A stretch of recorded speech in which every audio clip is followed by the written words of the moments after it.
This movie tells the story of Chitra Aravindan and friends who run a social media satire channel called Barking Dogs. They try to create awareness among the general janta, but they see there is actually no impact and decided to call on the Indian Tata with the hashtag Comeback Indian. Indian Tata hears their plea to save India once again and lands in India. What happens next forms the rest of the story. Vanakamanga.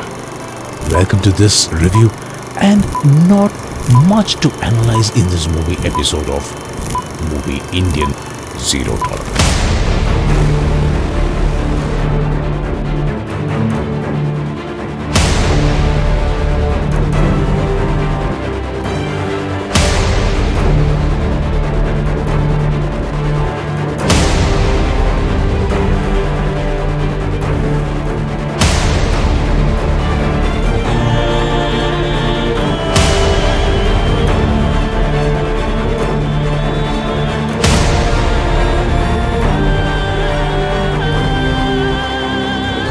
You see, when Indian 1 came out, Shankar was maybe in his 40s and Kamal was say 56. They had to shave the moosh of Kamal for him to look 30 so that he could woo and flirt Manisha Koiralan, Urmila, They were almost aged like his daughters. For the older Kamal or Senapati, Shankar bought in prosthetic makeup from Hollywood and the whole Indian cinema world were wowed. And not just that, you would agree that it was a full-blown entertainer. A. Rahman gave classics like Telephone Manipur or Kapaleri Boyage, the dance choreography, the set design, the action sequences, and finally the Sendil Kaundamani jokes were all thoroughly entertaining. You went to the theatre, watched the movie, had a great time, came back home and got back to work Monday morning. You never took the message Indian carried at the end that you will have to kill the corrupt and make everyone else fear corruption, and one should not even spare his own son.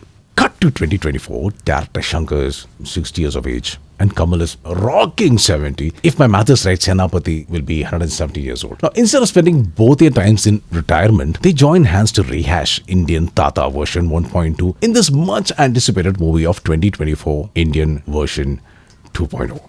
Now, they have lost the vigor and vitality and creativity of making a fun flick since 1996. The screenplay is absolutely lousy. I'll tell you why. See, the story doesn't progress until even 15 minutes of the movie. And there is an unnecessary flashback as to why Chitra Aravindan puts his mother's name in front of his name. No, we don't care. Get on with the story. When Indian Tata decides to come back from China to kill more corrupt. So in the era of Pegasus and superior internet tech, the Indian police can't even trace the whereabouts of Indian Senapati. So they watch helplessly while he instigates people and starts killing the corrupt using his Varma Kalai. This movie is about an updated Indian Tata version 2.0. And what new Varma Kalai does he employ? Hear this out, guys. It's absolutely hilarious. After his Varma Kalai assault, a Casanova playboy becomes a lady. A corrupt IAS officer becomes a singer. Everyone. Sir, please note, sir. A wealthy Guju businessman becomes a horse. A tech guru starts salivating like he has seen Nalini mutton from Kuvarves. And a whole bunch of henchmen become adorable chimpanzees. Mr. Indian, can you please Varma me to dance?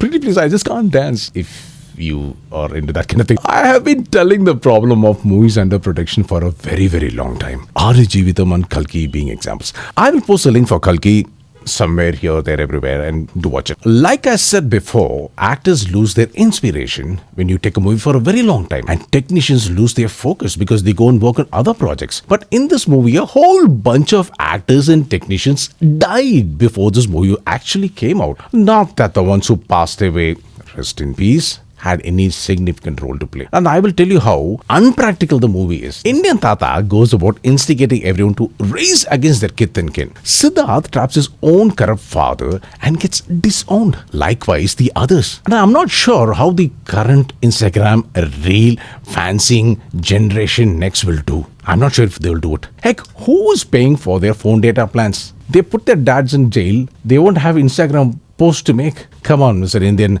The other scene is where Nedumudi Venu walks in the chamber of, this is hilarious, okay? Where Nedumudi Venu walks in the chamber of a judge with his son, a top cop, Bobby Simha, who has been Varmamized by Senapati to negotiate the release of Senapati so that he can de-Varmamize Bobby Simha. And he tells the judge, you know what, he is going to be around, we'll catch him somewhere, don't worry. The judge actually agrees for this lousy reason and even tears a verdict. What?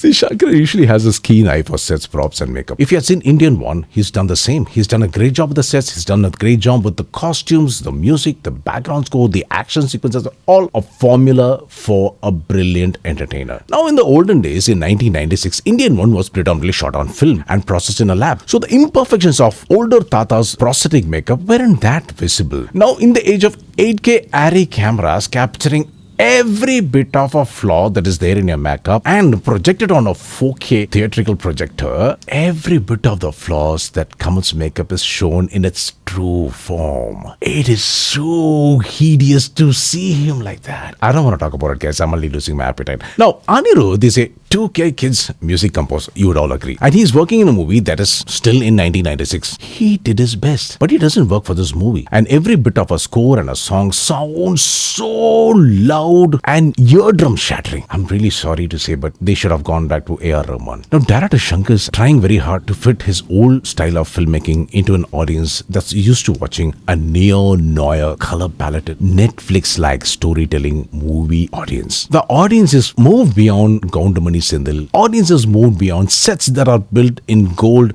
with a golden potty. The audience have moved beyond beautiful locations. The audience don't want them anymore. It doesn't wow them anymore. There are no wow moments in this movie. There are no moments where you get up and clap for Indian Tata, which happened in Indian one. Shankar seems to be stuck in a time warp. Hopefully in 2025, when the final sequel of this trilogy comes out, it improves. But you know what? They actually go and spoil it by teasing us with shots from the sequel in the end. Everything is the same. It's just like watching Indian 2. I'd say you're better off watching Indian 1. Go and watch it and feel entertained and take a chill pill this Saturday. Alright, hey, thanks for watching. Do like, comment and subscribe. This is Dr. M and you have been listening to the Vocal Experience Samuga Valaitala channel.